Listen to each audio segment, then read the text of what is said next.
This is Las Vegas Real Estate Now with local real estate expert Harvey Blankfeld. I want to do the monthly market update now. So this is charts on the radio for you guys. Those of you who are driving, pull over to the side because you're going to want to imagine these charts as I talk about them for you. The first one, let's talk about basically just the simple stats. And again, I talk about single-family homes. Now, what Rick talked about earlier was all properties, but I'm talking about just single-family homes because that's predominantly what I do. So currently available, we had just 2,095, 2,095. That's a very small number. Pending and contingent, these are in escrow. These are properties that are under contract, 3,711. Sold in the last 30 days, 2,451, which leaves us with a 0.85 months of inventory, less than 1 month of inventory.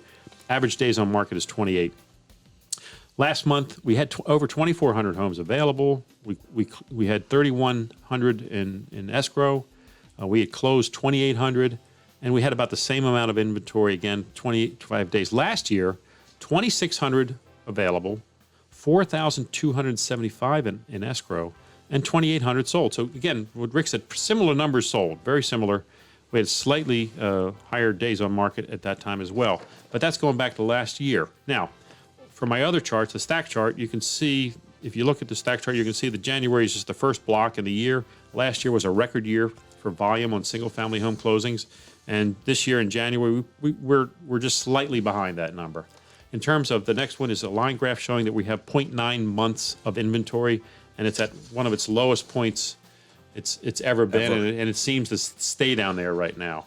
The third line graph shows our median price, which is currently at $435, just went up about another $5,000 this month. And the next one shows our annual appreciation, which they're showing year to date, it's 10% already. We're already on a 10% course right now for 2022. Last year was a little over 20%, 21% for the year. And then the last one, this is the chart that I do, and this is my favorite one because I do it, and this is my favorite chart. And what it says is it's the number of homes sold, single-family homes sold versus the number available. And you can see that we've slipped again. We saw our inventory grow last year, but it's interesting. The number of sales remains pretty consistent, but the amount of inventory available was going up, and now it's back down again. And that's what dictates pricing. It's availability, it's supply and demand, and that's what we're seeing right now. You've been listening to Las Vegas Real Estate Now. If you ever have a question about real estate or any of the other topics we cover, just call me off air or text me at 702-203-1165. You can also check us out on the web at lvrealestateradio.com or on our handle on social media at LV Real Estate Radio.